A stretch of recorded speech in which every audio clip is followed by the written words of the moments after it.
வணக்கம். நீங்கள் பார்த்து கொண்டிருப்பது ஊக்கமும் ஆக்கமும் தரும் ஒளிக்கதிர் செய்திகள்.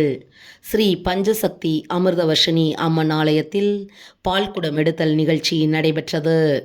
மாதவரம் தொகுதி சோழவரம் ஒன்றியம் நல்லூர் ஊராட்சி ஆட்டந்தாங்கல் கிராமம் ராஜீவ்காந்தி நகரில் பக்தர்களுக்கு அருள்பாலித்துக் கொண்டிருக்கும் அருள்மிகு ஸ்ரீ பஞ்சசக்தி அமிர்தவர்ஷினி அம்மன் ஆலயத்தில் 27ஆம் ஆண்டு ஆடி மாத திருவிழாவை முன்னிட்டு பால்குடம் எடுத்தல் மற்றும் பதிவிலக்கு பூஜை நிகழ்ச்சி ஆலய ஸ்தாபகர் சரவணன் தலைமையில் வெகு சிறப்பாக நடைபெற்றது.